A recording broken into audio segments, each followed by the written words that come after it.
So I want to jump straight in. I think we've got plenty of time to go over the content, so I completely underachieved on the volume of content, which will actually fit very well now. So anytime you want to go to the next slide, feel free. Aha. So what I want to cover today is something that really give you an insight into the gaming business, and rather than try to go through every detail about it, I want to kind of boil it down into a series of easy takeaways. Like, what are the top 5 things you should know about what we do? What are the top 5 things you should understand about game developers and publishers? They're esoteric. They don't think like the rest of us. I know I was one for 8 years, and I don't think like the rest of us either. And so really give you some insight into what my customers look like as game developers, and then what our organization looks like on the gaming side that could perhaps better help us collaborate between research and between gaming. And I'm deliberately saying gaming and not just Xbox, because you may or may not know, last year we did some reorganization to bring the whole of the gaming charter under Peter Moore. So it's not just Xbox anymore. So what I'm going to go over is what I do a little bit. I'll cover that quite quickly. I'll talk about the gaming industry at Microsoft, what we do in gaming over at Millennium. I'll talk about the gaming consumer, just briefly, just to really give an insight about kind of what our consumer look like today and where that consumer's heading. I'll talk about, as I said, like the top 5. So I'll go around some of the elements of gaming at Microsoft and give you like the top 5 takeaways, things that you could internalize from this that would help you understand our world better. And then look outside of Microsoft and talk about what are the top 5s for the game industry, because your developers and publishers don't kind of look like Microsoft at all and have a very different mindset. And if you want technologies to be adopted, you have to understand that mindset. And then lastly, look at some ideas of ways that I think you guys can help us. Now, there's ways that you can help us that I have no idea how to guess. These are just the ones that I could think of, or the areas, at least where we're looking for help. So what do? Well, I run a group called X&A, and it's just changed its name, so even if you knew me for any length of time and thought about Game Developer Group, you probably wouldn't be so familiar with this. You may have seen X&A more in the context of one part of this called X&A Game Studio Express. It's a product we've done based around the Compact CLR, C#, and our own cross-platform framework to enable some fundamental changes about who gets to develop on game consoles. That is one aspect of this. X&A all up is really a single brand with a single promise we can get behind, which is everything we do at Microsoft that's specific for the game development customer, or the game publishing customer, but really focused on developers. And so it's all things we do, and it's a single unified brand and promise, because what we find at Microsoft is we do a great job with the game industry. We really empower developers, and we don't get enough credit. And part of it is we have like 26 different things going on and lots of different groups, and we go talk to developers and they're not sure who they're talking to. And so what we wanted to do is bring it behind a single brand. So you'll see this used a lot, and it really helps like kind of get us the credit that Microsoft as a company deserves for everything we do in the industry. And really the brand promise is around this better, faster, cheaper. How can we help publishers and developers maximize their revenue, maximize their impact, i.e. make the best designs, reach their consumers best, and minimize their cost while they're doing that. And within my group, there's these 6 areas. We have the professional gaming platform. This is our Xbox XDK and the DirectX SDK. We consume D3D from inside the Windows org, and then we put all the other components around it. We package it up and we distribute it out. The Xbox side is a much deeper technology stack, and I'll talk about that a little bit later. We have the community gaming platform. This is our X&A framework in Game Studio Express. We have game platform extensions. Really, this comprises the core of MGS shared technology. We have a group called Developer Connection that does a lot of education support. They do a lot of content for our conferences. They run like a consulting service where they can go and help. And if you're a developer and you're kind of stuck at the end of your project and you just need to get to 30 frames and you're not there, we can come in and help you. We have game platform marketing, which doesn't really look like consumer marketing, which confuses the hell out of a lot of people in Xbox. But it really is helping to reach that game development customer and make sure that we understand that customer and we're doing the right products. And then we have platform strategy, a way to bring all of this together and to really run the sort of developer business as a business. So let's jump in. That's what I do, but let's jump in and talk about gaming at Microsoft. So one of the things that people always ask for is, just an overview of like, what the hell does that world look like over a millennium? And so this is really the structure of the sort of gaming at Microsoft. It's not every component. I've left off sales and marketing, but it's the components that you're most likely to interact with in some fashion if we're looking at collaborations between MSR and the gaming business. So I want to step through and talk about each component of this just as an overview. So the first is, let's go back up again. The first is First Party, run by Shane Kim. First Party, or Microsoft Game Studios, as it's normally called, is our first-party publisher and developer of gaming software for Xbox 360 and for Windows. And really, what they do is sort of leading. They're not the broad portfolio. That's what the third party and the rest of the industry is for. What First Party does is the unique experiences that differentiate our platforms and kind of lead the industry and show them where they should go. For example, when we wanted to have Xbox Live, we got to third party. We're like, hey, we've got a great idea. We're going to do networking on consoles. And they look at us and go, you're nuts. No one's done it. It won't work. We go out and we go, no, honestly, this is good. And they're like, won't work. Nobody wants it. But MGS they're sort of captive and they lead that charge. So when they started implementing it in titles, third party starts going, wow, this is really, we got to do this. And so it's a way to lead the industry. Plus, they make a shitload of money, which is also good. When you've got something like Halo that can sell 6 million units a time, there's a lot of money. So MGS tends to focus on big titles. They tend to be leading edge. They tend to be pushing all of our technologies farther than third parties. Okay, next, we have third party. Now, third party is,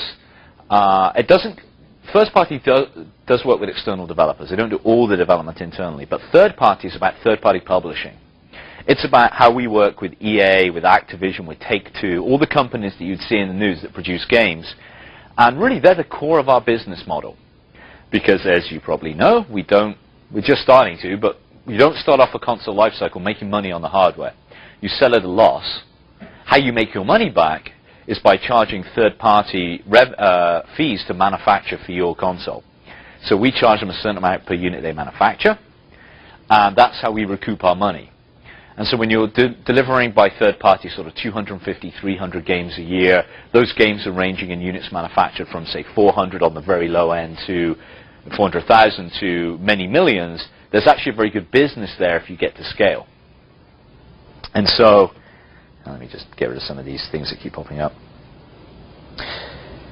So it's important to have a strong third party. And actually, we have probably the strongest third party, as you'll see later, which is really important for us. And it's key for winning any particular console battle.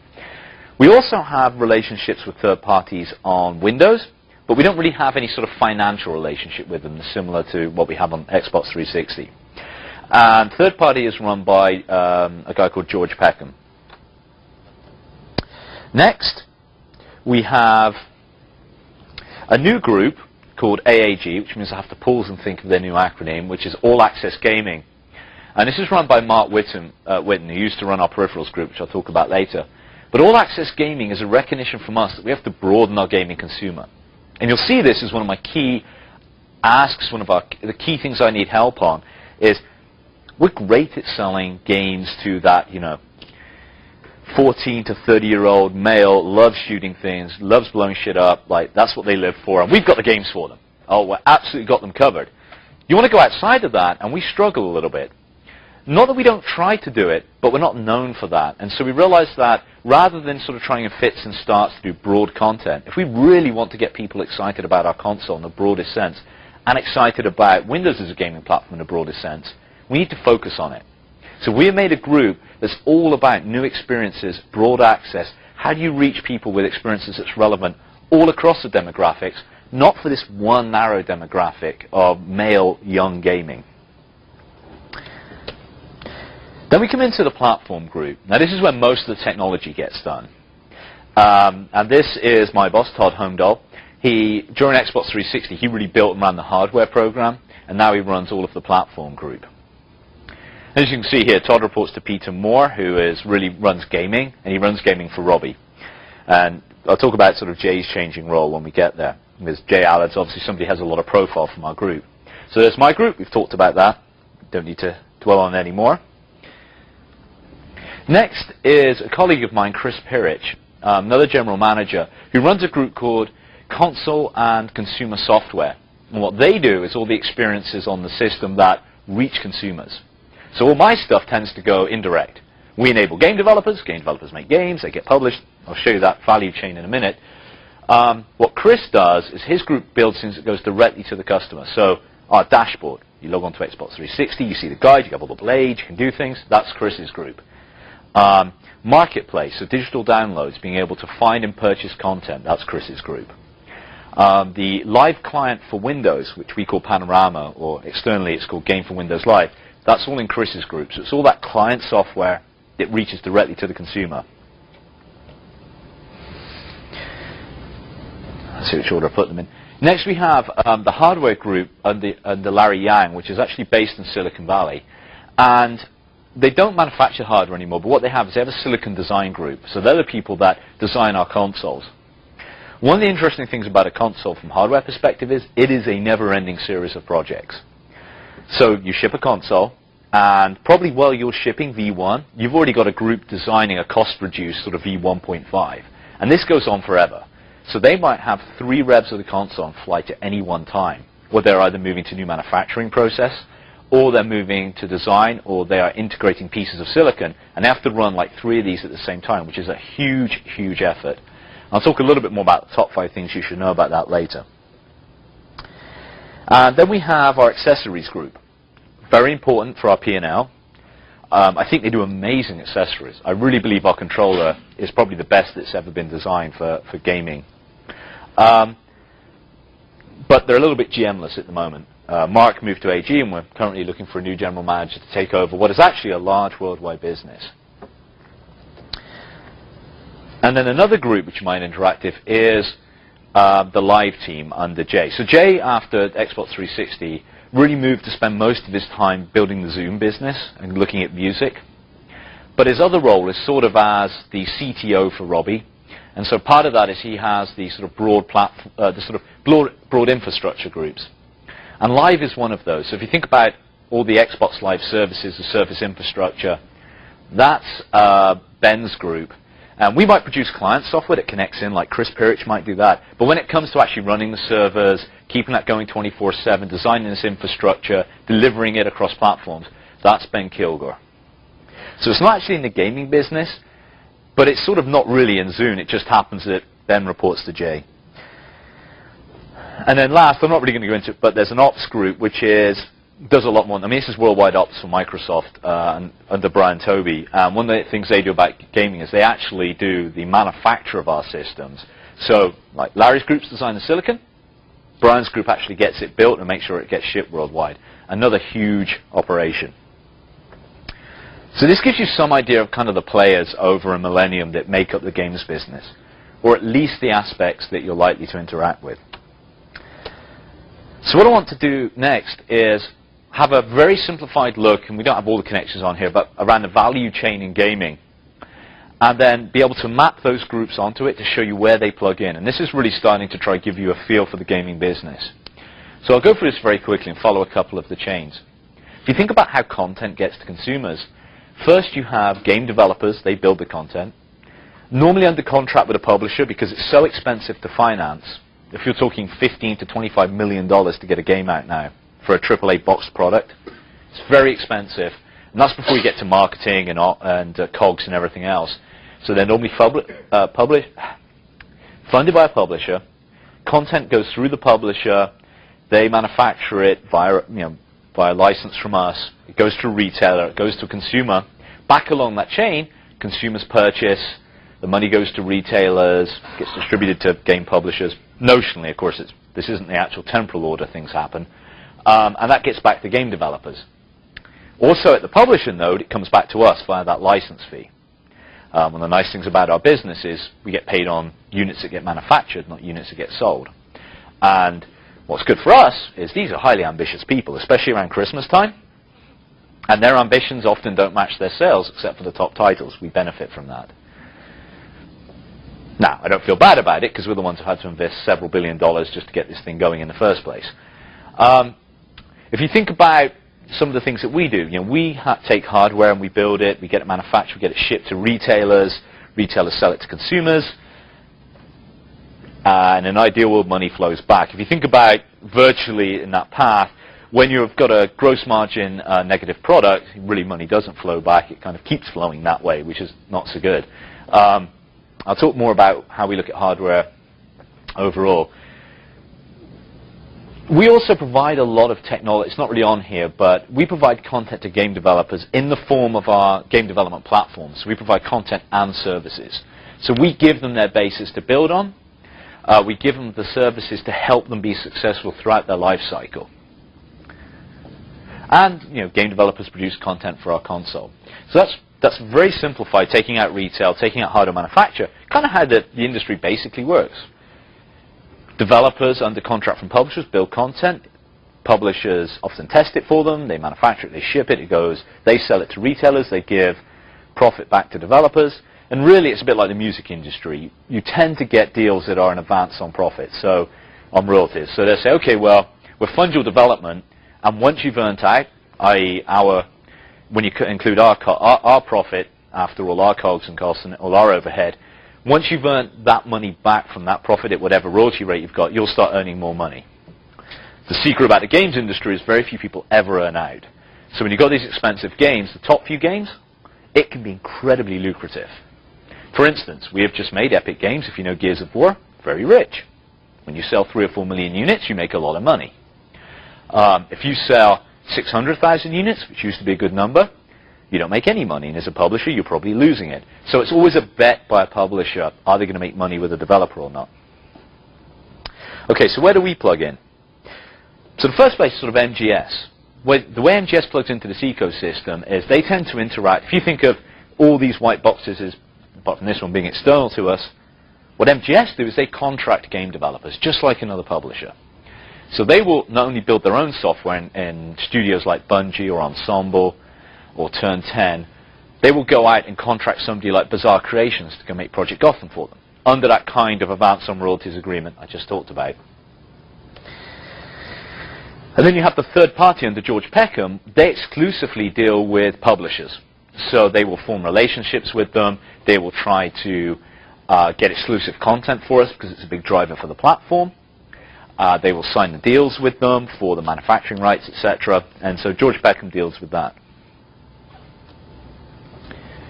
The All Access Gaming Group looks a bit like an MGS, but instead of being focused on those big AAA games, it's focused on these casual and broad experiences. So they kind of plug in the industry in a little bit of a similar way. Because it's a simplified view, I haven't shown some of the complexity that exists in the casual games market with aggregators like Oberon. So there are aggregation companies there for casual content that they would also plug into, that would feed through games into sites like MSN Games, or even to, not so much Xbox Live Arcade, we do that directly, but to other gaming sites. I'm not shown that, but you can think of them notionally as being the same thing. They go after content creators, and they publish their work. My group tends to plug in mostly at the developer level, and then some at the publisher level, because one of the things in our group is worldwide certification, where we sort of test these games and make sure that they're fit for release and manufacture. So we tend to plug in at those levels, and that's who we consider our customers. We also do work for the platform. It's all a bit incestuous between my group and Chris Pirch's group about how we build on each other's technologies. But notionally, here's where we really plug in. And then Chris Pirch's group, Console Consumer Software, they do two things, really. They produce the core operating system and kernel work for Xbox, and they also, via their sort of consumer software, live on Windows, they also ship directly to customers. And then the hardware group, obviously, tends to manufacture the console. And then the operations group and the accessories group tend to deal with the retailers, and that's where they plug into this ecosystem. Not really with publishers or developers, and not directly to consumers. So that's an idea of the value chain and how we all kind of plug into that value chain. Oh, and of course, sorry, Xbox Live. That's a direct-to-consumer relationship. I'll go over this real quick.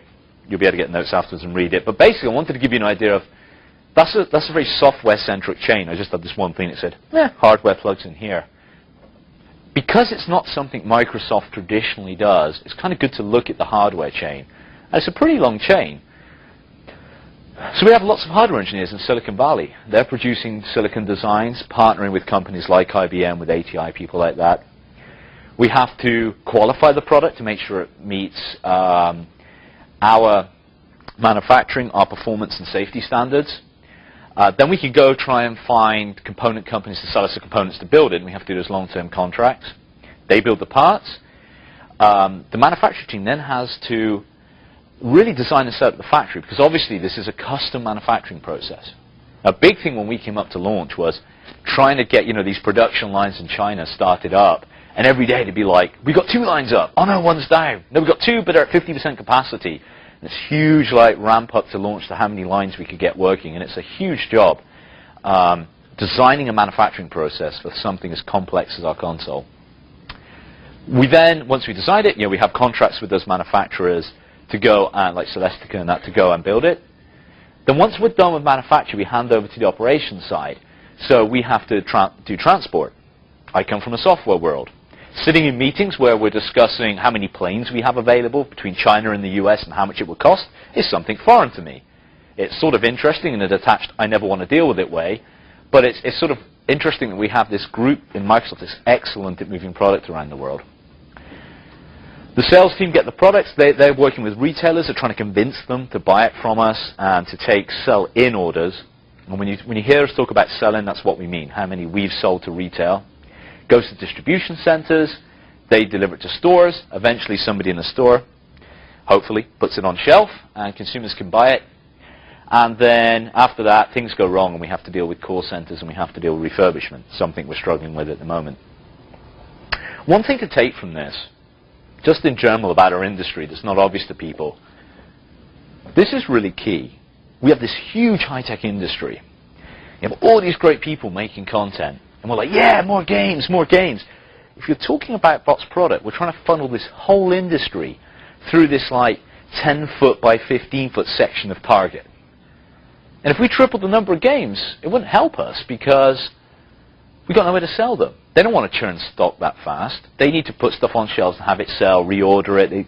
They want a flow of product to keep fresh, but don't want it too fast. And so it can be really hard for us at Microsoft, who gets very focused on technology, to realize that at the moment, and by the way, I'm super happy when we get to digital distribution, but at the moment, this whole industry funnels through this space we have allocated in Target and EB and Walmart. And that's an important constraint on the industry, one that, for a lot of reasons, we need to remove over time.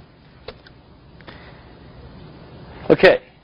So what percentage are actually bought in a box store versus online? I don't mean online delivery, but I mean ordering online. Ordering online? I actually don't know. I could guess. It's pretty high in favor of boxed retail product bought off the store. One of the reasons you'll hear me talk about I wouldn't mind digital distribution is there are certain stores that will turn a product 10 times, and only one of them the industry gets paid because they base their whole business model now on returns and selling return product.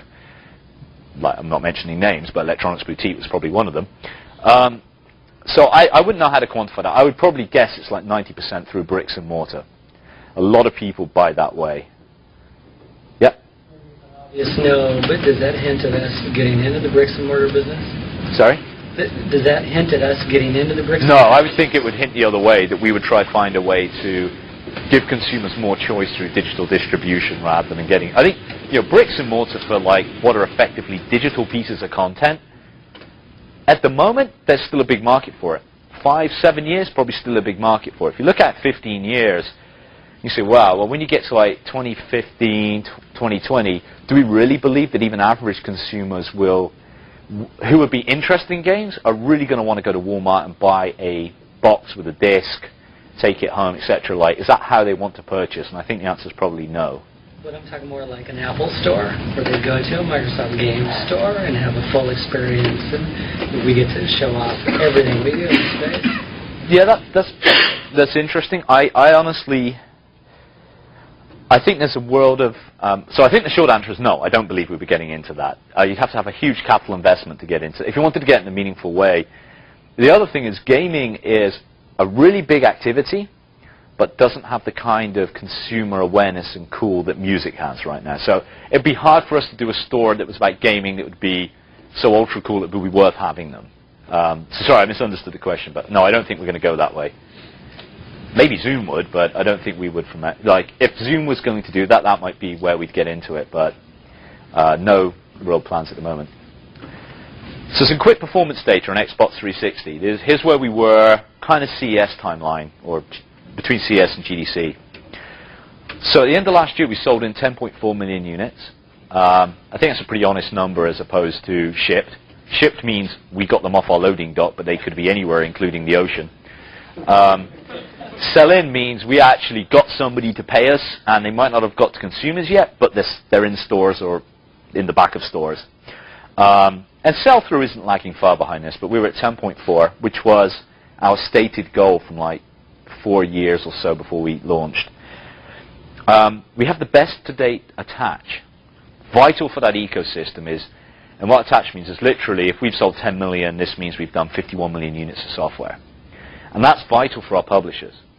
Because, so one thing at the moment you can look at is Nintendo Wii is selling really well for hardware, but there's no attach. Especially not for third parties. There's no great business there yet. What this says, there's a good business if you've got the right type of game. Our consumers tend to buy a lot of software. Do we make more first party or third party? First party, because if you think, what we claim from third party is a license fee, what we claim from first party is effectively that license fee and all the margin on top that a publisher would be making to make their business work, and that's substantial. So it's more than 2x per unit. Yep. What's the order of magnitude percentage that we make on that license fee from a third party game? Can't really say. We keep the number pretty secret. Does it vary? Can you say that? Is it negotiated? Can't really say. I guess we can say no. It's exactly the same for everyone. It's unfortunate. That's one thing that those set of financials are things we don't discuss. More for our partner confidentiality. I don't want them to hunt me down and kill me. We've had 4 titles so far that have sold through, i.e. in consumer hands, 1 million units to date, which is pretty unprecedented for this time in life cycle. So this was taken when we were about 14 months in. That's really good. And that just kind of, again, kicks the publishing community to say, wow, we really need to be pushing content to Xbox 360 because it's selling. With Xbox Live, we got to 6 million subscribers about 4 months before we really said we committed we'd do it by the summer, meaning end of our fiscal year. We've already done that. And then we're on track for the end of this calendar year to have 320 games split between Xbox Live Arcade and the full price games, which is a huge portfolio. I mean, at the moment we're at like 170, and I think Sony's at like 20, 25. So we have a huge portfolio. Now, as I said earlier, we need to broaden the style of content in the portfolio, but we do have a great portfolio. And then this is important. Our third-party revenue, life to date, so if you look at 14 months into Xbox One, 14 months into 360, our third-party publishers are making 50% more revenue. And they haven't upped prices 50%, so that's actually a really good figure, and that's really good for our long-term health. Then at the same point in lifetime of Xbox One. So if you add up all the revenue third parties created in the first 14 months of Xbox One, they've done that and another 50% in Xbox 360. So for them it feels like progression. So it's not that they make that much more on Xbox games than they do on... No, that's more like, if you were to say compare what they make on us versus PS3 at the moment for a cross-platform game, they make hundreds or even thousands of % more on us. Because the install base of PS3 is so small right now, and the development costs are worse. When you actually look at what they make on it, it just kills them. That's actually been a problem that the street has been pointing out to people like EA, and that is that, well, you bet on this PS3 thing, and it's not selling anything. It's just sitting on shelves, and you're not, like a really, really good selling game now on a PS3 will sell like 130,000 units, and the same game will clear 800,000 on Xbox 360. So at the moment, we're in a great spot. Look at some games for Windows performance. You probably know this, but it's still the third most popular activity on Windows, behind IM and IE. Solitaire? Sorry? Does that include Solitaire? Does that include Solitaire? Yes, it does, because I believe that's a game. It also includes Minesweeper, but it does include World of Warcraft and some other things that people enjoy doing. Really, if you add that up, there is about 200 million gamers on Windows, and about 65 million would be considered what we'd all think of as hardcore gamers spread around the world, and there's about 150 million that are casual gamers, so there's obviously some crossover there. But a very, very vibrant online and casual community is evolving on Windows. It really is where Windows is leading. If you look at the gaming market, the projections say it's probably going to be about a $12 billion market gaming on Windows by 2010. Most of that growth is fueled by the growth in online gaming worldwide. MMOs, subscription-based games, games where you play for free and buy content. I'm not sure what we call that yet, but those games are really driving this value up. Casual games are driving this value up. The retail market is fairly flat, but as I've got one of these points here, for the first time, hallelujah, in many years, we actually have US retail up year on year. There's been a downward trend, like minus 10% year on year for a long time, so this is a good thing to happen.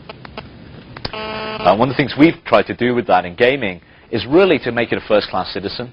You might see it in some places around Redmond, but it's being rolled out nationally where, you know what it's like, you go in, you want to buy console stuff, it's nice, rugged, gleaming, shiny console stuff, and then you look for Windows games, and there's somewhere like at the back with like magazines or like build your own home software. And you're like, gee, yeah, that excites me. What we've done is try to take our console branding and the way we think about that to Windows gaming. And you can go in and there's proper demo stations, end caps, you have proper box layout, and it kind of feels like a first-class gaming citizen.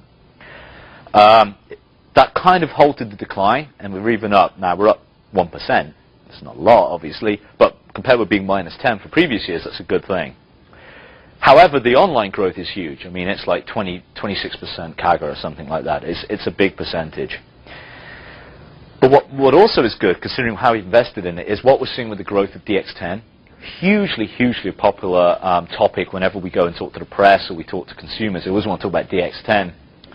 We're scheduled to have about 16 million parts on desktops by the end of this calendar year, which is, when you think about it, that's a big gaming platform. Like 16 million units by the end of this year, maybe not quite as much if you end up on Xbox 360, but I bet it's more than Sony ends up with for PS3. Yeah. Is that sold through to or is that actually into parts? I would expect this to be sold through. Might be. I don't think it's sold through. I think it's as in shipped from OEMs by the end of this. In the retailer. It's either sold through to consumers or sitting in retail. Yeah. But that's really the only thing any of us can track because, sell-through is like a really poorly reported stat. Like you have to rely on the fact that some agency will go in poll stores and collect it, whereas sell in for us, we know exactly how much we sold. So this is more like the sell-in number. And again, this won't be quite as accurate as ours. This is a rough one compared with our own sell-in for Xbox 360 because we have to rely on the OEMs reporting to us. They won't all do it.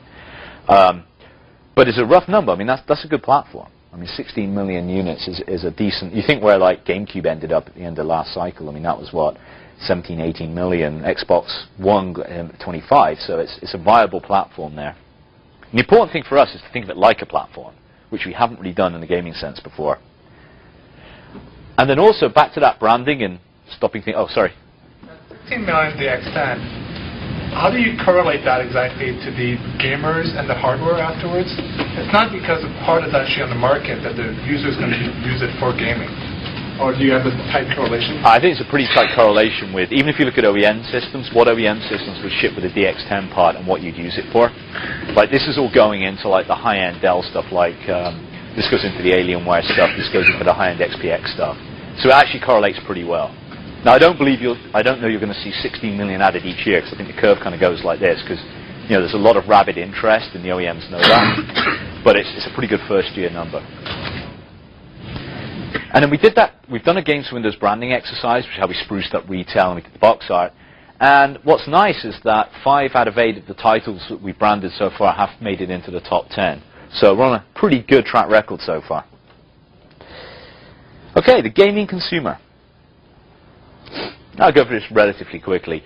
This is we're doing a little bit better than this now, but it's still roughly, if you think about an Xbox or hardcore gaming consumer, this is really where we're at. We're about 80% gamers, 20% players. What we need to do is have more players. That's who Nintendo's attracting. That's the sort of uncharted regions that we've not sold to before. We actually do incredibly well with gamers. They really love our stuff, and it's players where we struggle. And so, this is back to what I said about, if you talk about gamers worldwide, 80% male, 70% of them are 14 to 30. They spend 3 hours plus a week more on playing games. I mean, it's a great demographic, and by the way, advertisers love that demographic. But if you really want to go past sort of 40, 50 million, you want to get to that 100, 110 million units that Sony's got, you've got to hit the players as well. If you look at the sort of lifestyle trends that are driving some of the changes in our industry, and just in general where our consumers are going, this is just a quick depiction of what's really happening. And a lot of it is, on the left side you have lots of things that sort of are around just our world in general. People do commute more, we travel more. I know I travel more, not always a good thing. We do have less free time. And the world, because of digital communication, is becoming a smaller place. It's less isolated, more of a global community. And you add to that, that's the context, but people still love playing games. Gaming is still important.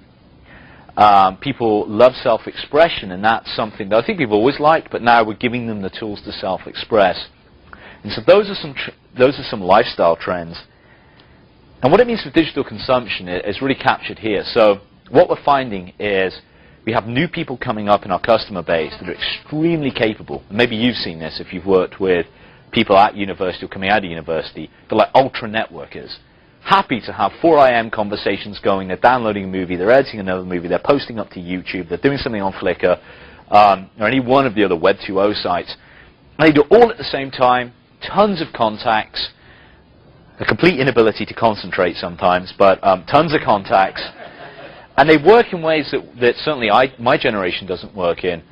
And it's a very, very digitally capable audience, an audience that doesn't understand about physical media, and that's why I think in 15 years they look at us and go, you want me to go buy a piece of plastic? Let me get this. And then you're going to put that plastic in another piece of plastic and it's going to spin. Wow. Well, why don't we just download it to memory? And why would you spin anything? Why isn't it all solid state? So that's kind of where the world's heading. People have a lot more digital content. And you know this, you see it probably from yourself, but if you look at anybody who's sort of like 15 years old now and find how much physical content they have, it's not that much. It's a very digitally oriented lifestyle. People are highly connected. And then they also want their devices to connect. They expect that if you buy a new phone, you can download music to it. It's like a camera in a phone. It's price of entry now. You expect to have all your digital devices and all the content on them available to you. And maybe at the moment you're still willing, generation sort of 20-year-olds are willing to accept that there's some problems there with technology limitations. But I'll tell you what, when you've got people who are 5 or 10 now growing up and they're at university or they go into the workplace, they will not understand or get if you can't just have all your content available everywhere, if you can't buy something on one system and play it on another system by the same company. These are some challenges that we're facing. And then this is another big change. This is one I spend a lot of time talking about all over the place. But a fundamental change in content creativity is happening. And it's happened in music, it's happened in movies, it's happening in games, which is consumers as creators. Consumers no longer accepting sort of passive consumption of media, saying that, okay, I want to get involved in the creative process. I want to remix. I want to mash up. I want to build my own experience. And I want it. I've done it with music. Done it with movies. I want to do it with gaming. And when we launched XNA Game Studio Express, we thought maybe first year we get 50,000 downloads of the tools. That still seemed pretty adventurous because there's probably less than 25,000 professional programmers in the game industry. So we said we'd double it. There's got to be that much creativity out there. I think Today we're at 272,000 downloads of the tool set, and we launched in December. So there is a huge community out there that wants to create. And even this tool set, it makes it much easier to build. Probably some of you play with it, but it's still not at the level where, hey, I can just mash things up together. I mean, that's like a couple of layers above where we're at. And so if you can build up to that level, I think Microsoft has the right technology and intellectual capacity to do this, we can tap into this trend and really provide a technology platform that can get this virtuous cycle going. And the way you see this work in other medium is somebody provides a technology that makes it easy to create. People pick up on that technology, and the sort of leading edge people will start to create content. Then because of communications that are available today, the internet, etc., you can start to build a community around it because people start to see it, they start to comment on it. That encourages people to keep creating, and this thing starts to spin. Then people make new technologies to empower these creators so they can show off to the community. And you can create this virtuous cycle. And this is exactly what happens with YouTube, exactly what happens with like MySpace. You know, and what we've said before is, imagine, if you want to just think about mentally how this could easily be blocked, imagine if it cost $50,000 for a guitar. Like, well, this would now be prohibitively expensive, because the key is that this has to be simple and accessible. So if it's too hard to use, yeah, people won't do it. If it's too expensive or hard to get hold of, people won't do it. And games development has been exactly this. Way too hard, way too expensive, and we've never kind of got this thing really going, especially not on consoles. And so this is another trend that we're tapping into, and we have to do this across all of our media. Okay, on to our top 5. So here's the top 5 things you should know about Xbox Live, other than Ben Kilgore runs it. Very important, that one. We have 6 million people subscribing today. A good percentage, and before anybody puts their hands up, no, I won't tell you what the percentage is, are paying subscribers at $50 a year. It's a good business. We want to exit this life cycle with, 20 million at least. That would be a great business. And it really is a differentiator for our platform. And so it's not only a differentiator, it drives considerable contribution margin for us. And what you find as well, people that play online more, hours, minutes, whatever, have more friends, and they purchase more software. So they kind of end up being our best customers on a number of dimensions. They're the best evangelists for us, they buy more games than everybody else, and they pay us a subscription. They're really our favorite customers. Of course, our very favorite customers are people who buy the subscription, never use Live, and just buy lots of games anyway. But as a good second customer, we like the people who use it. It's secure, consistent, and unified. So Boyd, who runs XNA Game Studio Express for me, who was the dev manager on Live, always said there were 3 important things about Live. And stat rank, they were security, security, and security. We are fanatical about it because nothing kills an online game experience more than the thought, even if not the reality, that people are cheating. Oh my God, if you think people are cheating, well, they've got keyboard macros you don't have, or they've got an updated client. People hate it. They just don't trust their online gameplay anymore. So it has to be secure, has to be consistent. And what we did is we pulled a lot of the client software for it into the dashboard. Again, that's Chris Pirich's group. What they did is they built all this experience and took it out of the games and out of static libraries linked to the games and said, this is in our OS. And what that allowed us to do is have a very consistent experience. No matter what you were doing, you could reach your friends. You could voice chat with friends. You could voice chat with friends moving in and out of experiences. You had rich presence for what all your friends were doing, and it was consistent. That consistency is the core of the experience and the differentiation we provide. Contrast with Sony. You have no idea when you go into a game on PS3, like, are you going to get the Sony friends list? A publisher's friends list? You have to keep logging in all the time and accepting the EULAs. You don't have a consistent presence. You don't have consistent achievements or gamer score. All these things that people take for granted on our system, you just don't have. And that's really important for the online service. The next is a technology one. We keep a very tight rein on this service, but there is a way for publishers and us to provide innovation that can be title specific. And what we have is the ability, we call it Xbox Live Server Protocol. It's really nothing too earth-shattering. What it allows us to do is validate a server as being a secure connection in much the same way we would a console. And then once we have both validations, we can let them talk to each other in a secure way. So that, again, they feel confident the game client's not hacked, etc. And so what this means as a publisher is you can have a game client connected to our service and to your own service and servers as well, which allows you to extend Xbox Live. And so if you think about that, there's lots of fun you could add on top. MGS are leading the way. They've done some things like digital object trading, some pretty esoteric tournament systems, taking movies and games, and they've built it all on top of this XLSP. So it is extendable by the publishing community and by us in the technology sense outside of the core architecture. And also, it launches on Vista early this summer. It's coming out, so the first way you get this is sort of in-game. So Halo 2 for Vista and Shadowrun for Xbox and Vista will both feature live on Vista. And I think this is a really big step forward in the PC online gaming space. So I talked about our accessories program. Here's some top things you should know about accessories. They are a key profit center. We love those little things. Those things are great. They make far more money than nearly anything else we produce. To give you a sense of scale, this is a 26, 30-person group that produces $2 billion of revenue with a great margin over our life cycle. And that's at our, sort of when we think about the 50, 60 million units that we want to sell. If we go beyond that, they become even more profitable. They have an incredible attach, industry leading. Nobody's ever had an attach like this. So a great business for us. If you want to get above those 40 million users, a key for this business is innovation. Now, we've all seen it. We've probably all seen the Wiimote, the Wiimote, for Nintendo's Wii. Wave it around, you can do all sorts of fun stuff. That was a great innovation at just the right time, and it shows how impactful a relatively minor technical innovation can be if it's sort of packaged the right way with the right experiences. And so one of the things about our accessories program is they are charged with new innovations for our platform. Another thing to know, we have both first and third-party programs. And again, this is new for the industry as well, a license program for third-party. So our hardware has encryption embedded, and the only way to get through that encryption system is to actually pay us a license fee, and then we'll license you the chips, and you can then communicate with the system. It is blatantly, and you should be clear, a way for us to make money. Again, I don't feel bad about that. Anybody who invests what we're willing to invest in Microsoft deserves to make money. But we do have a third-party program as well. But our first party, again, like the question around where do we make this money, makes way more money than our third party.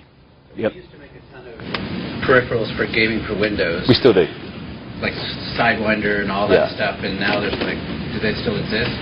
So when I say we still do, I sort of got to the peripherals bit and answered too quickly. No, we don't do as many gaming peripherals now. We do great like keyboard, mice, and things that people use for gaming. Gaming devices, like we had 10 different gaming devices, and now we have 0, I guess. Yeah, I mean, what happened? Well, part of it is the type of genres that sell those type of devices kind of migrated from Windows to consoles. So there's no point producing like a steering wheel for a Windows machine because like nobody plays racing games. You can produce a great arcade stick, but then nobody plays fighting games. You could do a flight sim stick, and that's probably one of the genres that's very strong on Windows. But the favorite thing people do with Windows now involves a keyboard and mouse. So we tend to, that's where we like, and that's another good business, but we don't really get into the custom gaming hardware.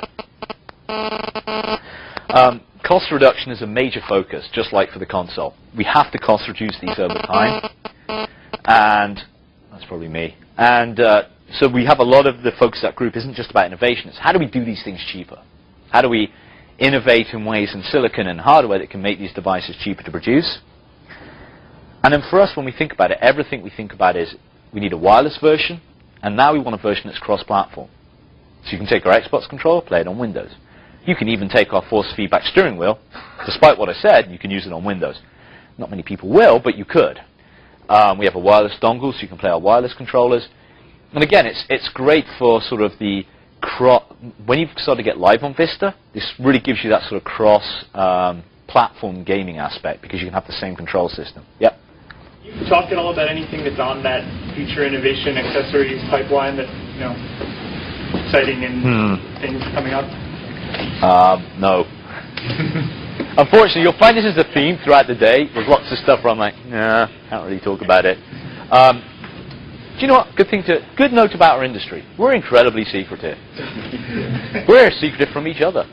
So it's a case of we tend to keep a lot of that, just like until you're ready to release, you have to keep a lot of it very, very secret.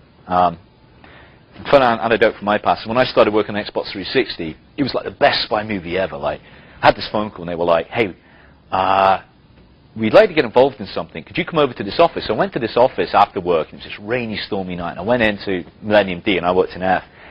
And I got to this office and there's no name on it. And it's pitch black. And I sort of knock on the door and it does actually open. And it's somebody I've been working with in MGS. They have a secret office. Like, they have an office in MGS that's all lit up. They have this other secret office. And I go in, they lock the door, go over to a cabinet, unlock a cabinet, open it, give me this document. They're like, "You cannot copy this. I will not give you a digital version. If you do not give this back to me with like every page intact, you're probably fired. Go read it and learn it. Do not let it out of your sight."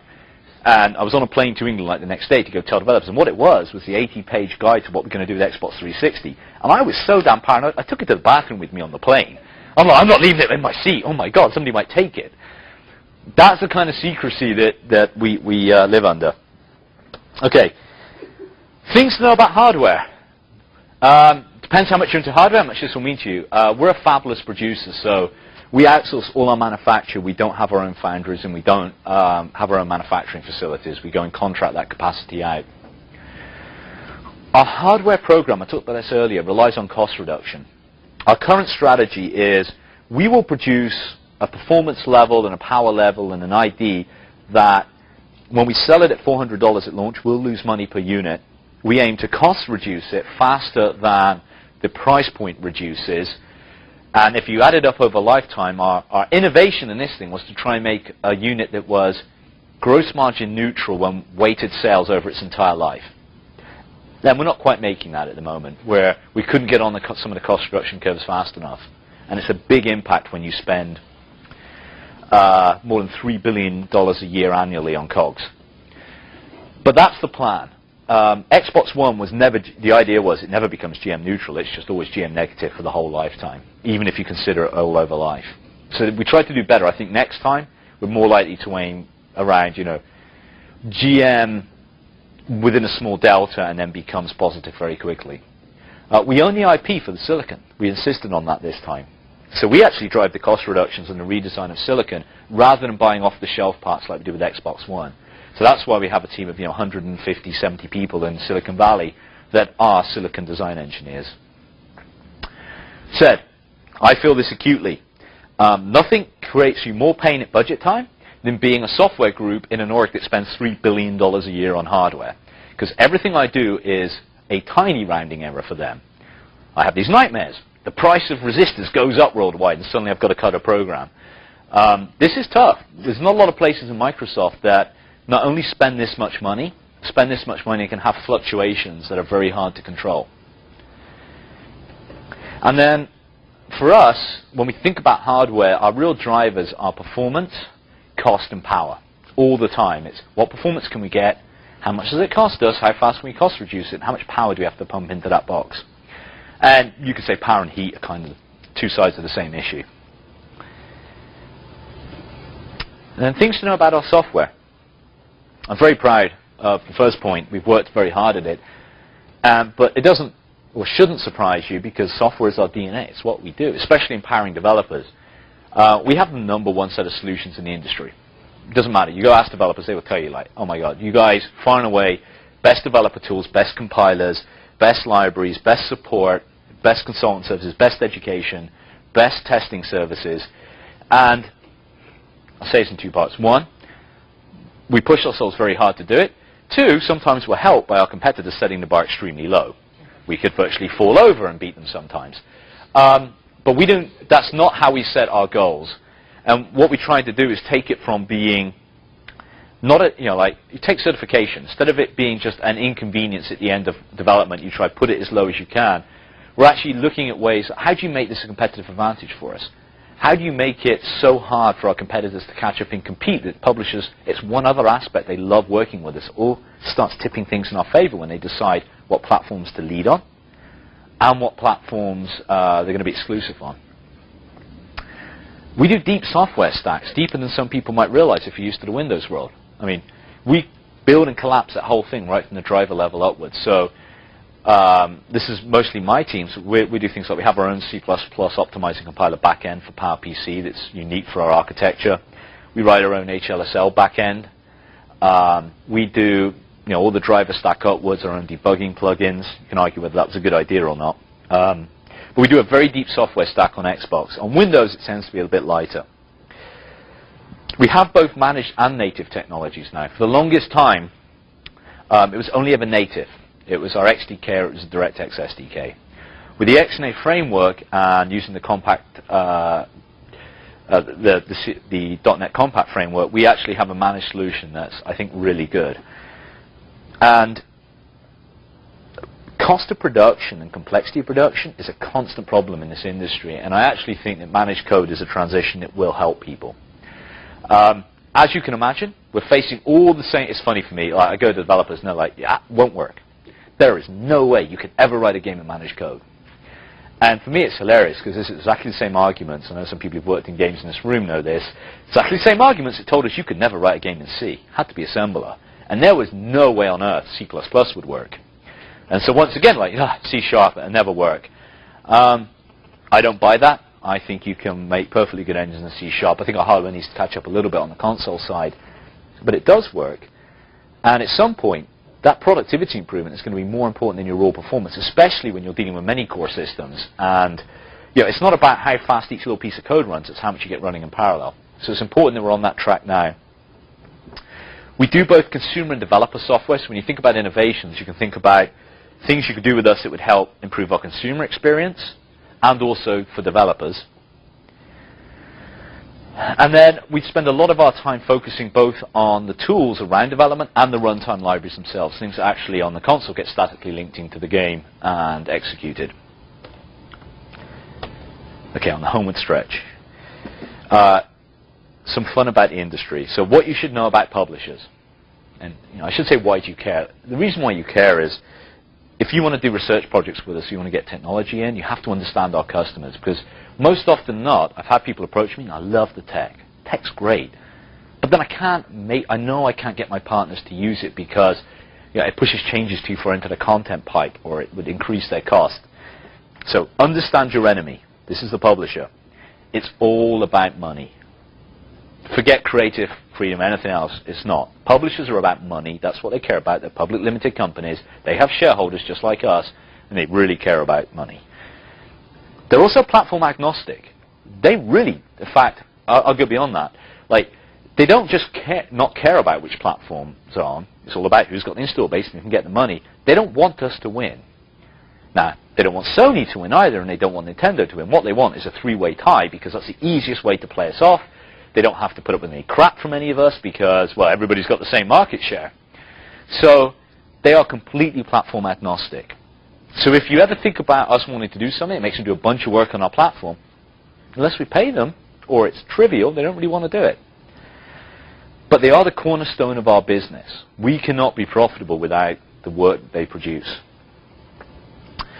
And they also control the majority of developers in the industry. There are very few independent developers left that make any money. They either have been bought up by big publishing companies or by a platform holder, or they've got so many long-term contracts with them, they're like contracted up the wazoo, and they just can't, they like, I'll take a thing close to home. Bizarre Creations normally does work for other people, but mostly Microsoft keeps them in business. They do amazing games. Those guys are incredible. But you've got a lot of developers like that are kind of captive to a publisher or to a platform. So there's very few major independents out there. Probably BioWare, the Elevation Partners thing with BioWare and Pandemic Studios are one of the biggest, but there really isn't that many. Other one to understand is they have big tech investments of their own because they own a bunch of these studios. These are the guys that go, hey, wouldn't it be cheaper if we just did like core technology? Sometimes yes, sometimes no. But you take somebody like EA, and you realize that they have hundreds of millions of dollars invested in their own technology. And that's why, this change from native to managed code is tough. Because you can't just go and say, hey, throw away your investment, go rebuild it all because we think it's better. You have to manage that transition. Developers. Something a lot of people don't know about developers, unless you're in the industry, is you've got content creators, designers, animators, they rig it, they do textures, they build the content of the game. And you've got programmers. It used to be, it used to be like one programmer and that was it. Then we moved on to the enlightened world of like 5 programmers and 6 artists. I remember being in the UK having arguments with the second programmer on my team, like, do we want to get a third? I don't know, 3 people. That's a lot of overhead. Imagine how many conversations we're going to have now with 3 of us. Now we're like, yeah, do we add like another 5 programmers to bring us up to 50 and another 10 content creators? Because, you know, I don't know if we can do this project with 250 people. That's the very top end, but that's the kind of scale we've grown to. But the interesting one is, remember that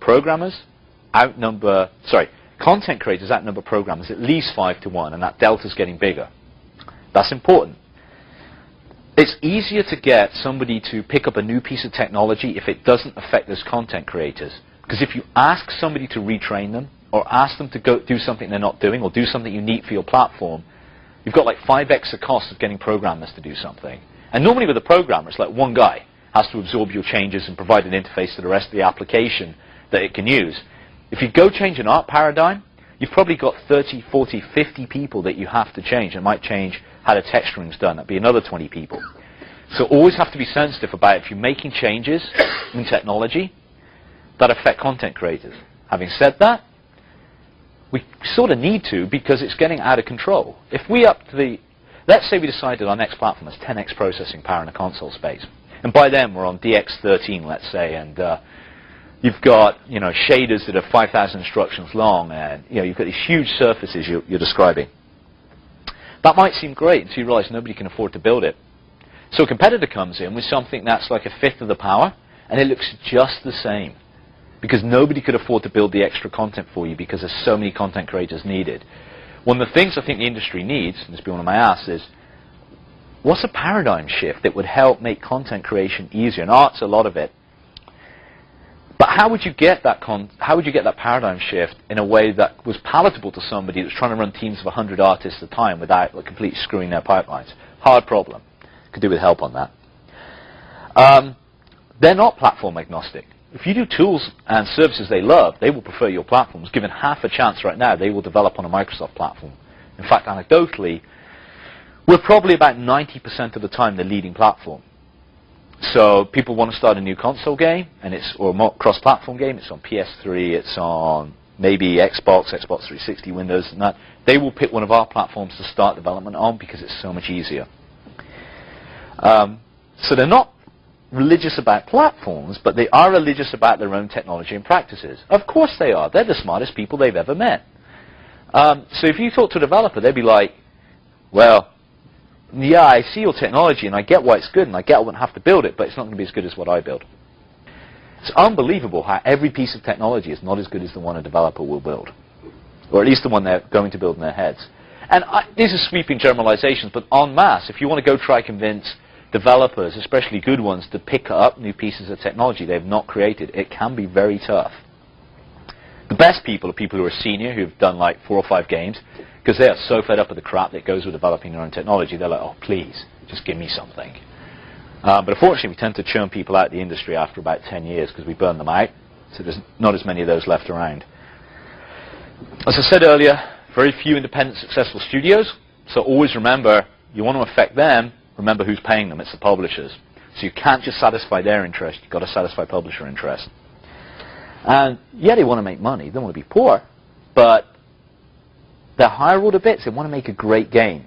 And that's a good in for all of us. Because if we can do things that help them make a great game, and the game's much better on our platforms, that does influence developers. Because they're more about the art than just the business.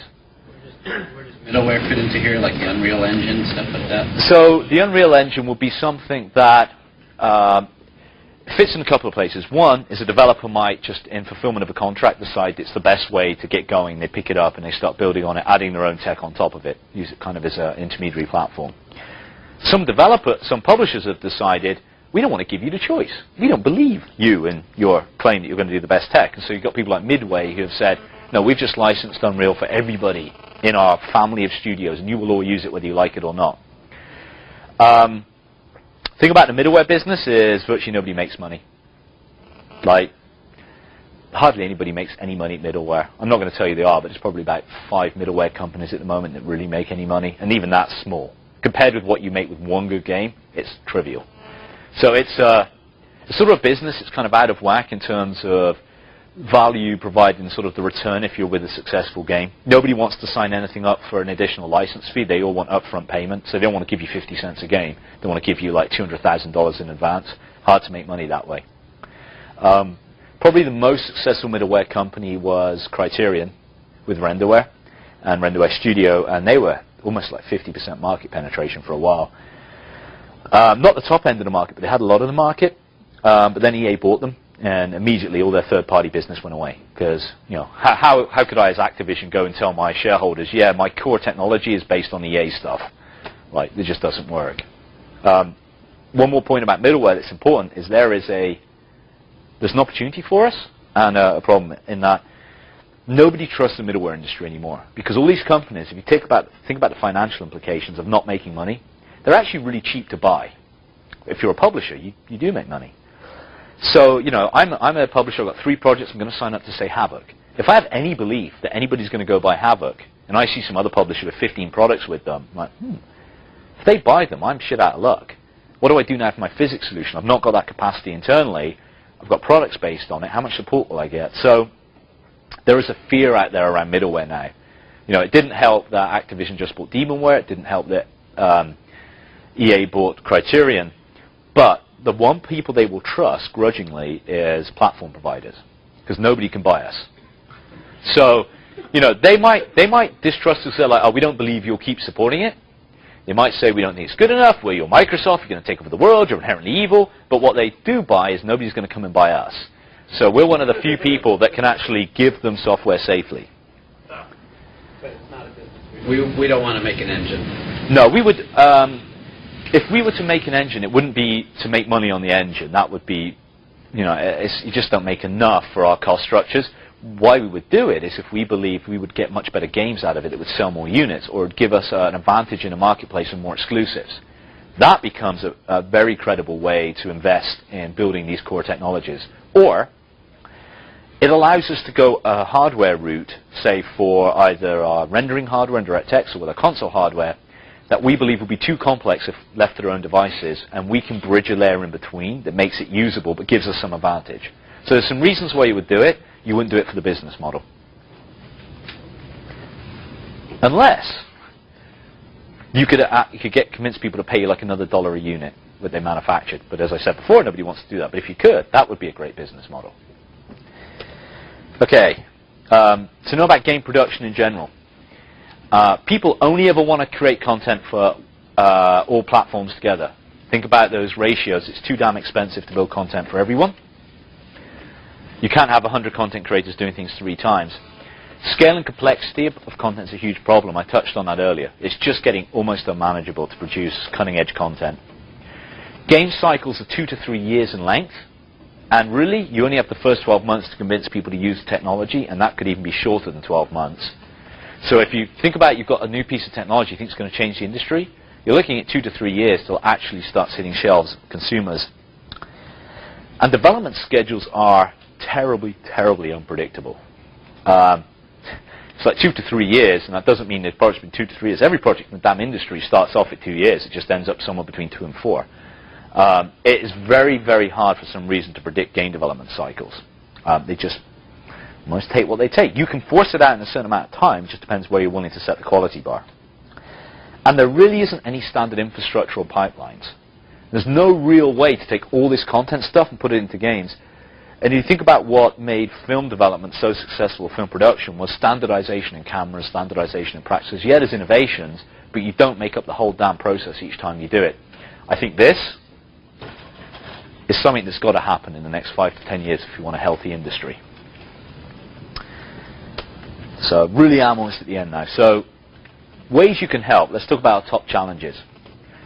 Multi-core development and the innovation there is just, it's not killing us, but it's tough. Like even with 3 symmetric cores on Xbox 360, it's tough. When you think about how you're going to advance future hardware and you're looking at many core things, when even your big out-of-order cores are like 12, 24, 36. That's a really tough problem that we don't have a solution for. People are grappling just to use like 4 threads effectively. So that number one is very difficult. That content complexity and cost, I said, it's sort of strangling the industry. That's another challenge we have. Having the breakthrough of controls, like physical controls and interfaces that give people new way to interact with games in their system, that's another tough challenge for us. Nintendo's proven you can capture imagination if you do it right, so what's our next innovation that gets beyond 12 buttons and 2 sticks? Hardware manufacturing cost reduction. You don't get it right, kills your program. You just can't sell software fast enough or enough of it to make up if you can't get your hardware manufacture quality level correct and your cost reduction curves correct. Quality and security in general, both of our hardware, our software, and security is something we're always looking for new things, new innovations, new ways to keep our platforms secure so that we protect like those revenue streams from our published games. You don't want everything getting hacked. You don't want games getting pirated. And then platform differentiation, just in general. How do we make ours special and different enough that you'd want to go buy it versus a competing product? So there's what we're looking for at the future, things we kind of just macro trends. The first is we've got to broaden our customer base. If we can't reach out to like the broad markets and people outside of that core demographic, we're going to fail. We won't get to 100 million units. We won't be able to make this a really big business for Microsoft. Community in everything we do is also part of the future. Being able to connect while you're doing these games experiences, be able to rate them for yourself, build community yourself around the things that you love in gaming is going to be vitally important. So I think everything we do in the future has to have a community element. Again, community-created content. Once you have a community, letting it build for itself, letting it be creative, that's going to be vitally important. Connected entertainment. As I said, having all these devices and these experiences that connect. So you can move from your handheld device and queuing up content to play at home. It's downloading for you. You get it home. You can start playing it. Playing a casual game, you want to go out. Somebody else is driving, hopefully, but you can sit in the passenger seat and continue playing your game. That connected world is something we need to aim for. We need to continue to be number one in hardware, software, and service quality, and that's something we need to keep driving. And then we need to look for alternate revenue streams, whether it's ad funding, whether it's new models to sell our software, new models to sell our hardware. The expense in this industry is growing. We should do things to try to curtail it, but we also need to work out new ways to fund it. New ways to repackage content and sell it on, whether it's on a business side with content windowing or technologies that help you do that. So here you go, finally, we got to the end. So hopefully what you've seen is an overview of the players in the game industry in Microsoft, a little look at the industry, some top takeaways from that, and some things that we're looking at in the future. And we've got a little bit of time, so I know it's sort of ran right to the edge because I was poorly late. But if anybody wants to ask any Q&A, I can answer it now. Yep. Hi, I have a question about sort of the X&A roadmap. Actually, a couple of questions.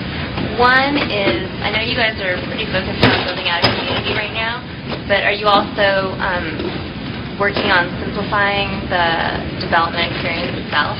As well as, my second question, are you looking into any kind of tools for the content creators? Big audience there. So taking them in order. The first question, and hopefully if I repeat it back to you, I might have got it correct, was really, okay, I know you're focusing on sharing, etc., and you've released this tool, but are you doing anything to make it easier to create? The answer is yes, it's a couple of things. The first is one that was a fairly easy business side thing to do. So if you use it, it's a great cross-platform framework. We've taken a lot of the plumbing, we pushed it into pipe, but it's still hard. Well, harder than, say, doing a MySpace page or something. So the first we did is we partnered with Garage Games to do a 2D drag-and-drop game build system on top. That should be free for everyone in the Creators Club, released in May. And that will be literally, you can create a game with dragging and dropping with a mouse. You can drag behaviors on, you can drag backgrounds, things.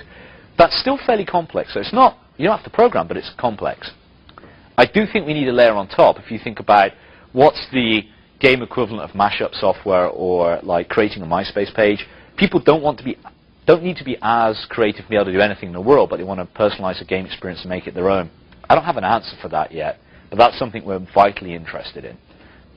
Tools for content creators? Probably not. Not us.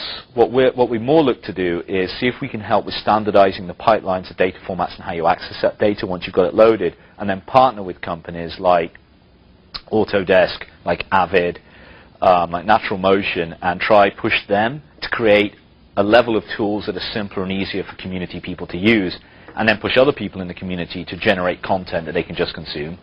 But I don't think you'll find us doing a whole lot of content tools ourselves. The scale of investment to make them effective is probably pretty large. What's the future for, is there a roadmap for advertisement-supported product placement in video games? What's the strategy? We recently acquired a company in that space. Well, you know we did, yes, with Massive. Yeah, so I think the roadmap looks like, in the moment, it's very much like a one-off deal between Massive and the developer. What we're trying to do to help adoption is to push the Massive to get the Massive SDK to look like our own and put it in our SDK delivery to developers, so at least they have it there and they can try it. Beyond that, it's more like on the business side, convincing people to do it, and then you kind of want them to talk about it in public, saying it's a good thing.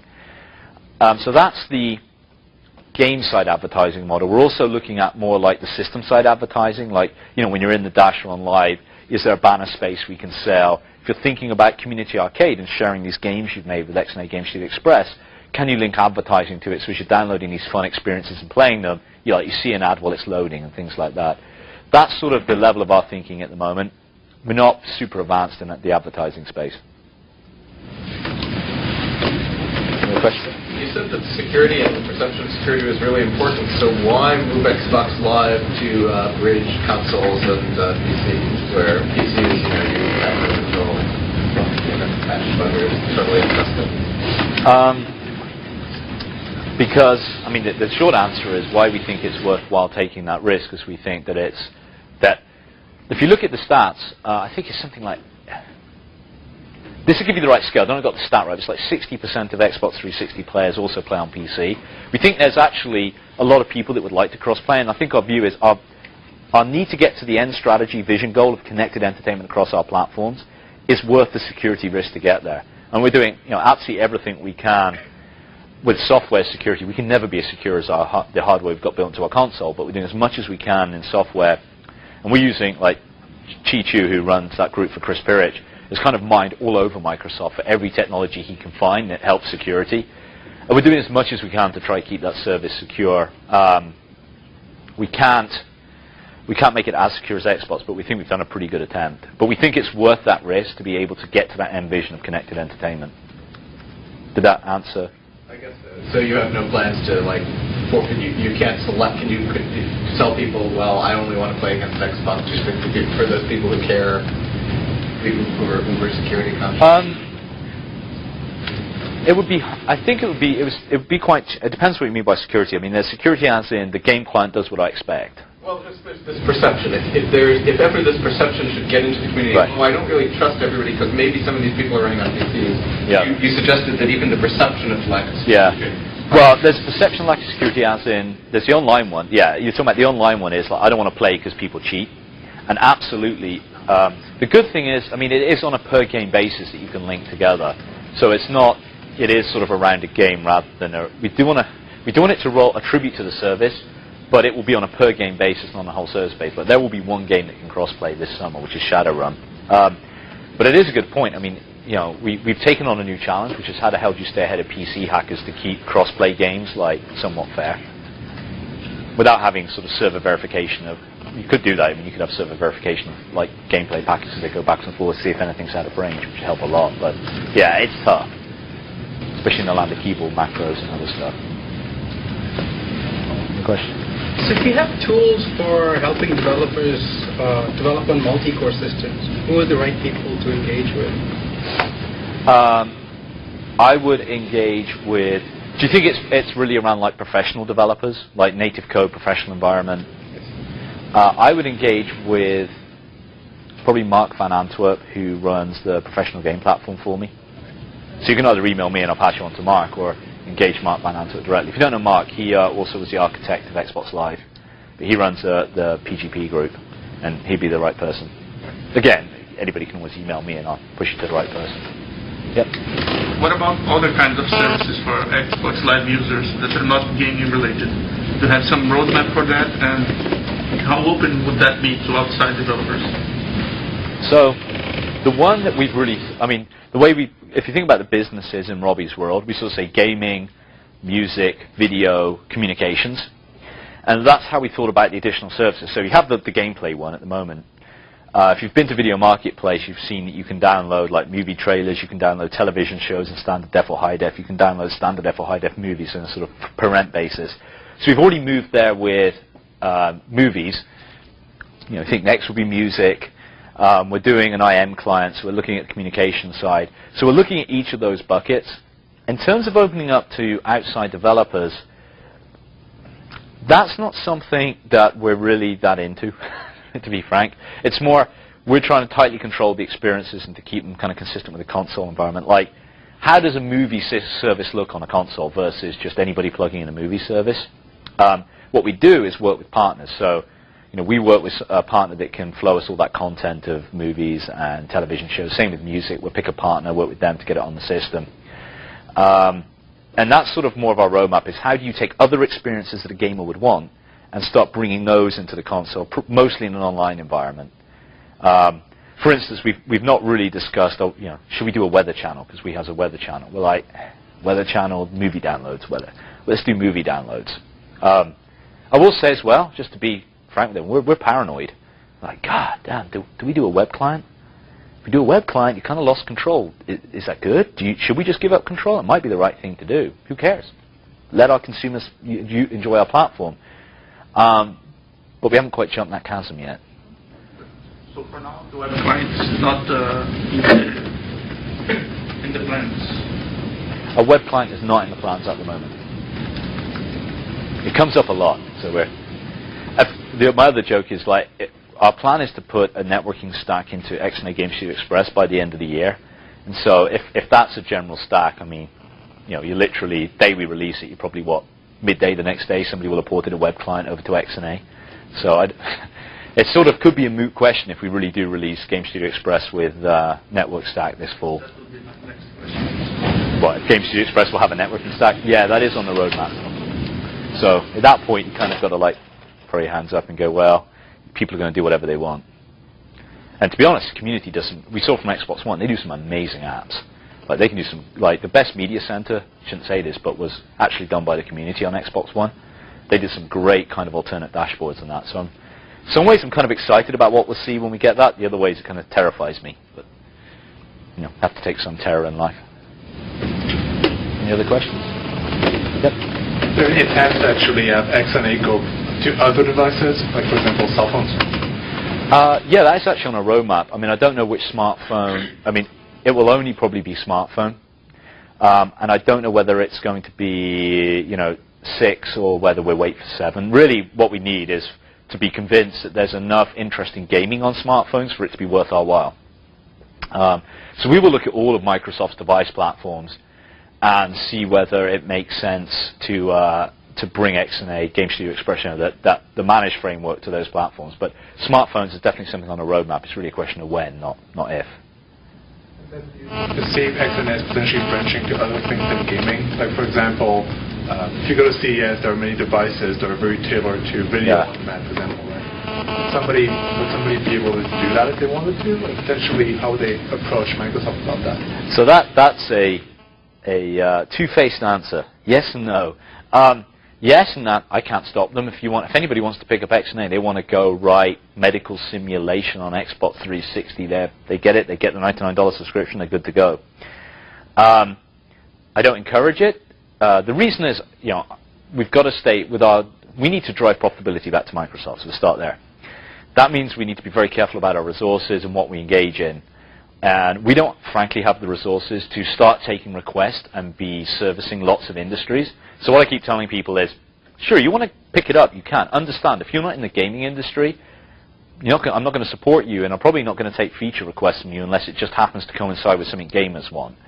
And at the moment, for the next couple of years, that's how we've got to stay that focused. Now, turns out that XNA is a great product for university, so academia all over the world is like picking this up like super fast. They really enjoy it, they really love it as a way to teach gaming and teach other computer science through gaming. So I think they're going to keep pushing us to broaden our scope and what we consider. So maybe in a couple of years the financial constraints will be relaxed a bit and we'll be able to do that. But right now I've got to stay focused on our customers. I think one of the things we sometimes do wrong is we kind of go broad too fast, and then you just give everybody a crap experience. Yep. So you had a slide about user-generated content. Yep. You sort of use this logic that, well, now everybody's making their own music and doing mashups, so thus everybody will make games. Where did you get that notion that everybody's making music?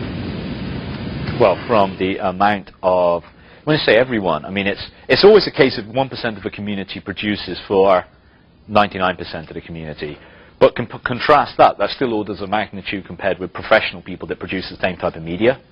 So if you look at the unsigned bands, etc., on MySpace, there are legions of them. If you look at people that get a start, there's legions of them. You look at movies and there's crap that gets posted on YouTube. I mean, people want to create. You look at our downloads. I mean, even just the last 4 months validates that there is a large population out there. Now, it may be a fraction of the people that play games, but it's orders of magnitude more people than professionally make games that want to create.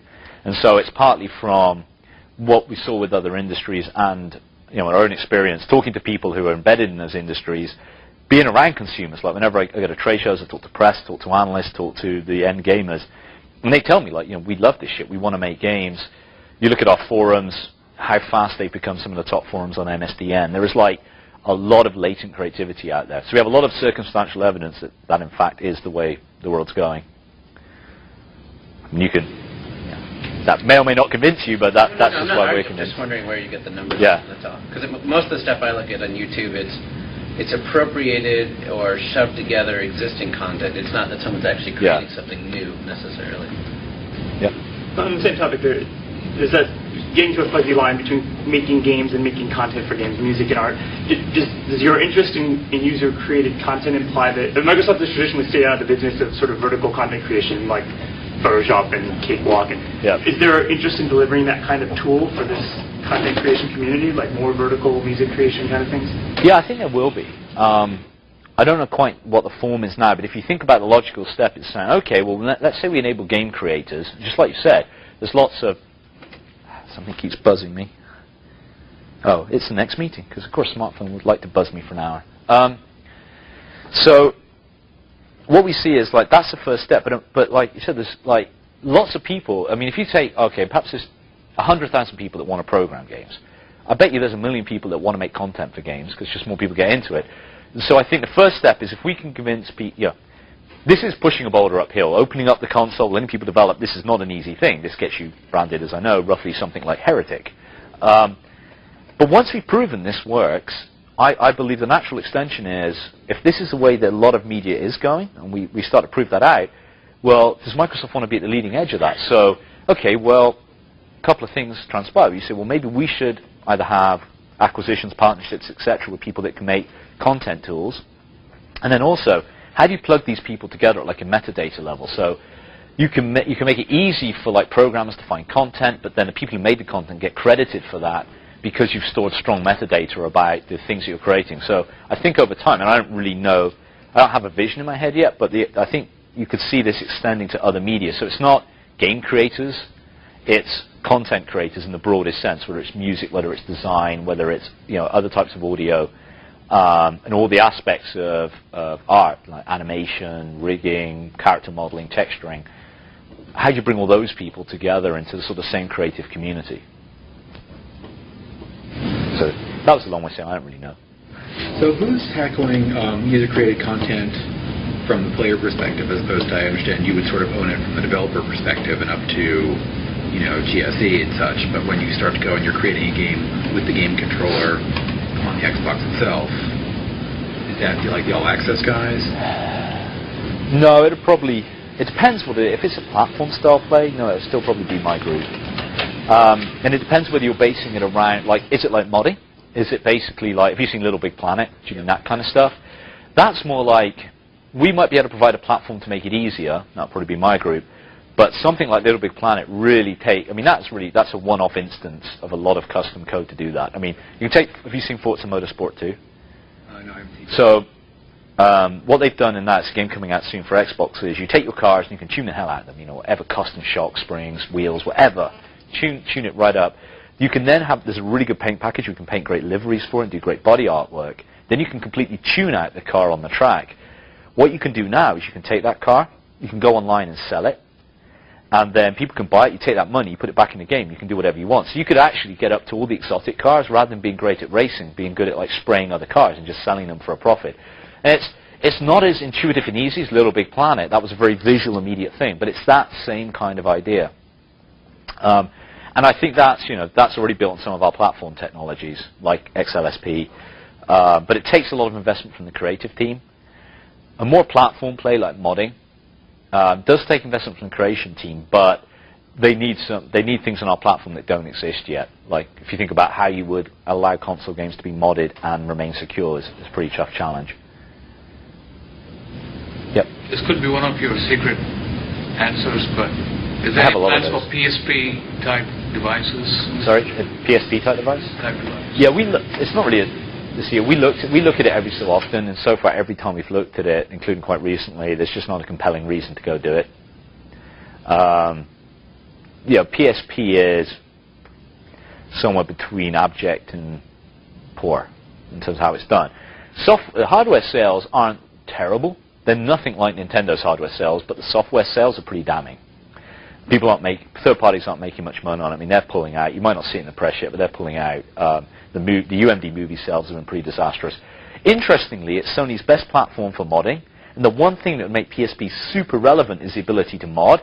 And they ruthlessly, every update of their OS, they just kill modding. They're like, and then a few days later, the hackers realize how to get around it and be able to download their own code again.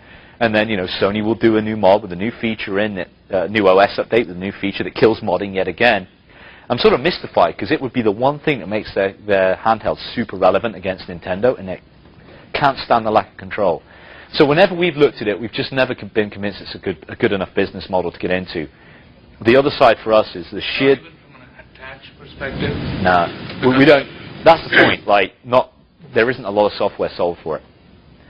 Nintendo does well, but they have a different audience. The other side is, last time we looked at it, we were like, do we really believe we could do the sheer amount of effort it takes to do this and create an ecosystem around it? Because you need like a vertical ecosystem to be able to do it, and still fulfill our Xbox and Windows goals. And the answer was no. We think what we do is drop the ball on all three. It's just too much effort to do it for the return that we would get. So the risk return just wasn't there. Yep. In terms of the roadmap that you can or cannot talk about, and expanding your user base, how much differentiation are you doing in thinking about is it a user-created content, a level of animation, music, etc., versus what might be characterized more as a personalization of the gaming experience, which is sort of a lower-level skill set that people would be required to engage? Can I just reiterate that back to you to make sure I got the question? I'm not sure I did. Basically saying, how do we really split our thinking between like creation of game versus like personalization of game content, which is a much easier thing? Well, except I think in a previous question you sort of differentiated that, okay, we're not talking about creation of games because making games is really hard, but creating components within games. So I don't want to distract from the idea. In other words, if you want to really expand the user base, if you want to reach new audiences, what kind of accessible creation experiences within the gaming environment can you make? And I think those can be labeled more as a kind of personalization if you think about the kinds of things, for example, that people do within World of Warcraft, both in terms of the character and also the gaming experience. Versus, say, creating music or creating animation. I think with those, the trouble is with those kind of things that they're often they're not like a platform play. They're very dependent on the game architecture, the game infrastructure, content and content tools. What is it going to consume and how is it going to present it? So it's something that actually, it was a pillar that we had for Xbox 360, and we really wanted people to go out and be personalization in games. You probably heard Jay talk about like, hey, there's Skater Girl or whatever, who was somebody that would make cool T-shirts for players in Tony Hawk, and because she just enjoyed like drawing things on T-shirts, didn't need any real technical ability. Great way to personalize a game, get known in the community. Nobody's really delivered on that in an easy way. Even with the Forza thing, it's really cool as long as you understand cars. I think the Little Big Planet thing from Sony is cool because it's a little easier, but even that was, watching it felt really cool. Another step, but fairly esoteric. So to try to get an answer to your question, I believe the way you do that is by really influencing content creators. You have to go and convince developers that it's worthwhile them building the simple user tools into their game and having simple access to sort of modifying their game. And that's been a really hard sell. a really hard sell. Like, people are so, at the moment, they've struggled so much just to get the right quality of game out. They're like, we don't have time to do that stuff. I think it's going to start becoming more of a, like, people, like developers looked at Little Big Planet and went, holy crap, I need to do some more of that. So I think you'll see it start to come up. And that's what you need, is like, as well as us convincing, is like, the game that does it and sells 6 million units, and everybody's like, oh shit, I've got to have one of those. And nothing else will convince people more than success that they should be doing it. I wish it was a little bit easier. If it was just technology we could build, it'd be nicer. That's where the choke point is that you see. Yeah. Any other questions? Yep. On the same theme, you were discussing your media creation, content creation, different types. And one of the issues you raised is that if you become successful with XNA, then various things happens. How do you define, where do you see success? Do you guys actually have an idea of if somebody out there was actually to create a game using XNA of the following nature, that the following reach, impact, scope, picked up in the media in the following way, then we would know we're really successful? That's a really good question. I mean, I think there's macro stats and case studies. So on a macro sense, there's a couple of things that I want from XNA.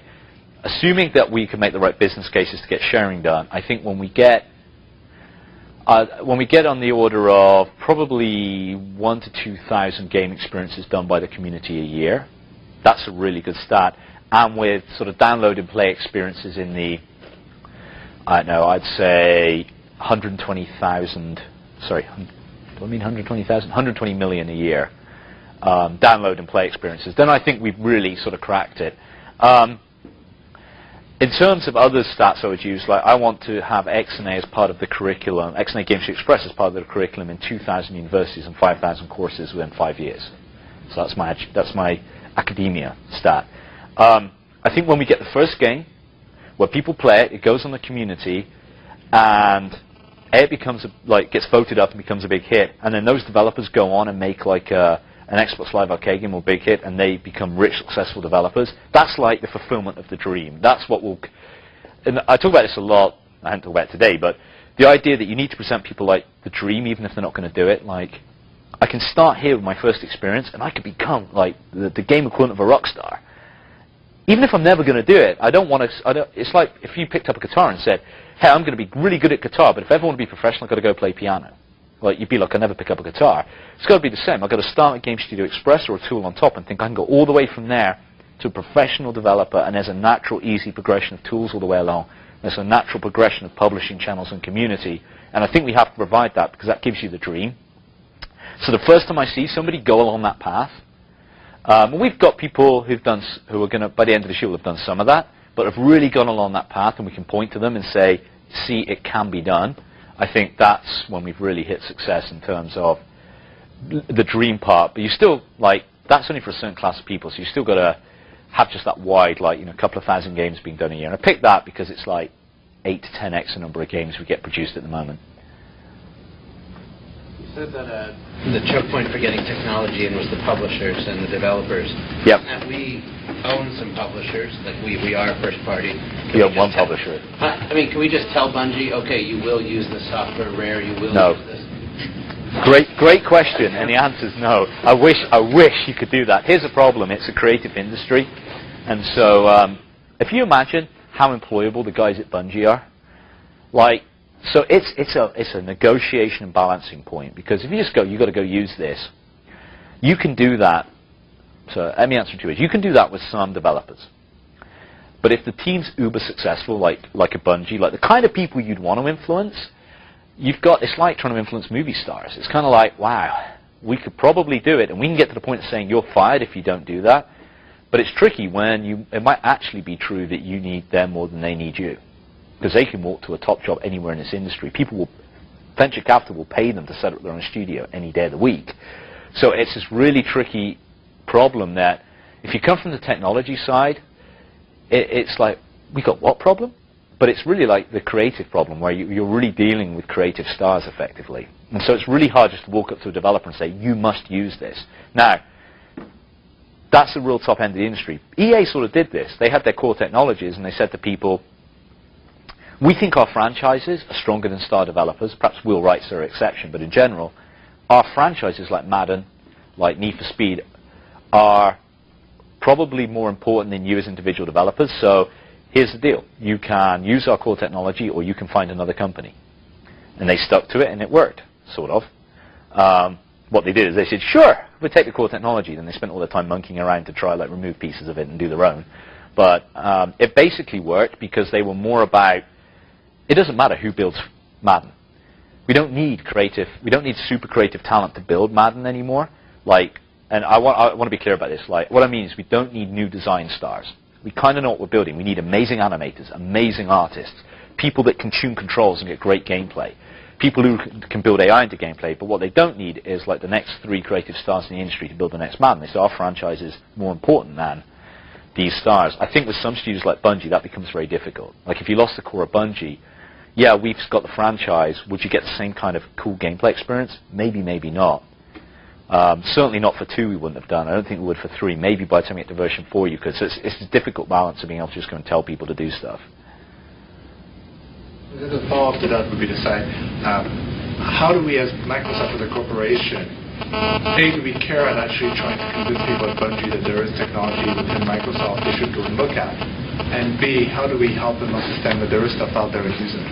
If they're so great, maybe we don't care. Yeah, I mean, the thing is about Bungie is they want to keep on top, so they're interested. I mean, they've done a lot of stuff. I mean, you guys probably all know Peter Pike Sloan and his work and graphics. They've adopted a bunch of that for Halo 3 because they just want. They were like, this, I think, raises the bar and keeps us on top. So they're open to it, but it has to be something they want to do. Like you couldn't force it on them. I felt like there was another part to your question. Well, you mostly answered it in the sense that they're not so great that we don't need to actually go and talk to them. In other words, there is still a conversation and communication happening. Yeah, but I guess the thing I'd like to take away is when you approach somebody like Bungie, like I wouldn't approach them between now and say Thanksgiving, or at least October, because they're crunched like hell trying to get the product out. But like after that, when you're thinking about, hey, what about the next version? Is there interesting tech?